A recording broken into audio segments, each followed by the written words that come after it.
రేకొండ గ్రామానికి చెందిన చెంచల సంపత్ మా మిత్రుడు మా తోటి మిత్రుడు 1996 నుంచి 2001 వరకు మేము కోయడ గురుకుల పాఠశాలలో రెండు బ్యాచ్లు ఒకటేసారి ప్రారంభమైనాయి. ఆడ కోయడ గురుకుల పాఠశాల రెండో బ్యాచ్గా ప్రారంభమైనాం.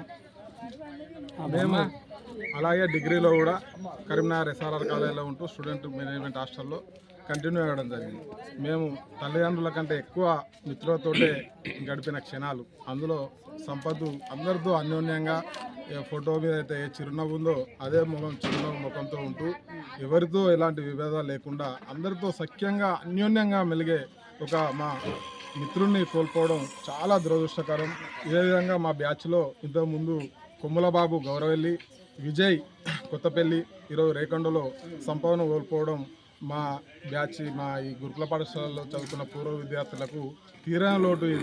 దీన్ని మేము చాలా తీవ్రంగా సంతాప్త ఉదయంతో మేము ఈ కుటుంబానికి ప్రగాఢ సానుభూతిని ఈరోజు ఆర్థిక భరోసాకు రాలేమేమో, నైతిక భరోసాగా ఇక్కడికి వచ్చింది 10 మంది కావచ్చు, కానీ మా వెనుక మాతో చదువుకున్న పూర్వ విద్యార్థులు ఒక 500 విద్యార్థుల మంది బలంతో మేము ఇక్కడికి రావడం జరిగింది.